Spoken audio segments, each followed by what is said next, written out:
नमः शिवाय। ॐ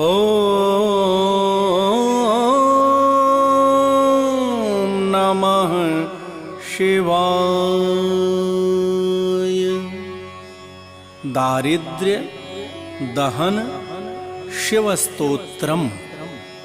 भक्तजनों, भगवान भोलेनाथ का यह स्तवन आपके तन से, आपके मन से दरिद्रता का भाव दूर करता है। भाव और श्रद्धा से भगवान शिव के इस स्तोत्र को सुनने मात्र से ही जीवन से दरिद्रता दूर हो जाती है और अमीरी का आगमन होता है। स्तोत्रम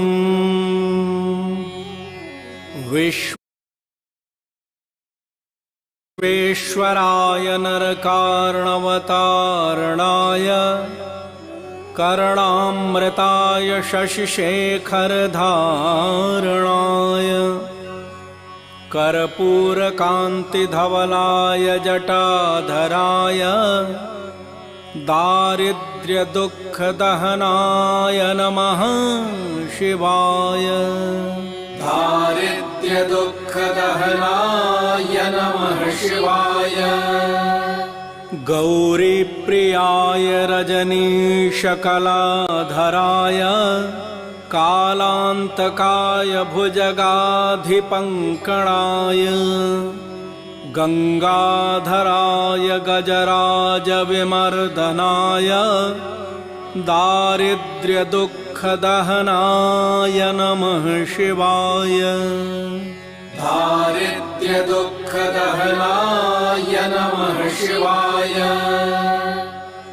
भक्तप्रियाय भवरोगभयापहाय उग्राय दुर्गभवसागरतारणाय ज्योतिर्मयाय गुणनामसुनृत्यकाय दारिद्र्यदुःखदहनाय नमः शिवाय। दारिद्र्यदुःखदहनाय नमः शिवाय। चरमाम्बराय शवभस्मविलेपनाय भालेक्षणाय मणिकुण्डलमण्डिताय मञ्जीरपादयुगलाय जटाधराय दारिद्र्यदुःखदहनाय नमः शिवाय। दारिद्र्यदुःखदहनाय नमः शिवाय। पञ्चाननाय फणिराजविभूषणाय हेमांशुकाय भुवनत्रयमण्डिताय आनन्दभूमिवरदाय तमोमयाय दारिद्र्यदुःखदहनाय नमः शिवाय। दारिद्र्यदुःखदहनाय नमः शिवाय। भानुप्रियाय भवसागरतारणाय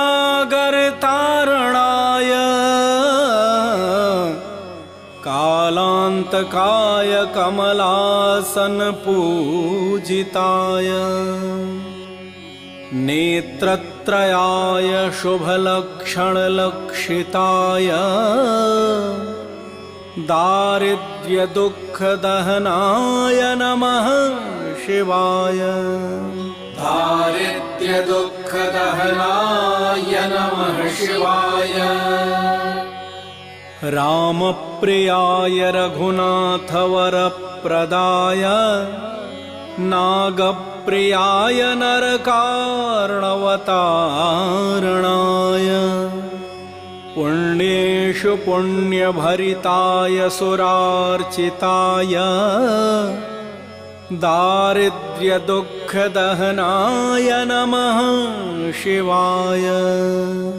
दारिद्र्यदुःखदहनाय नमः शिवाय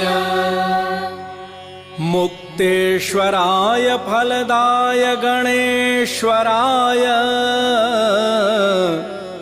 गीतप्रियाय वृषभेश्वरवाहनाय मातङ्गचर्मवसनाय महेश्वराय दारिद्र्यदुःखदहनाय नमः शिवाय दारिद्र्यदुःखदहनाय नमः शिवाय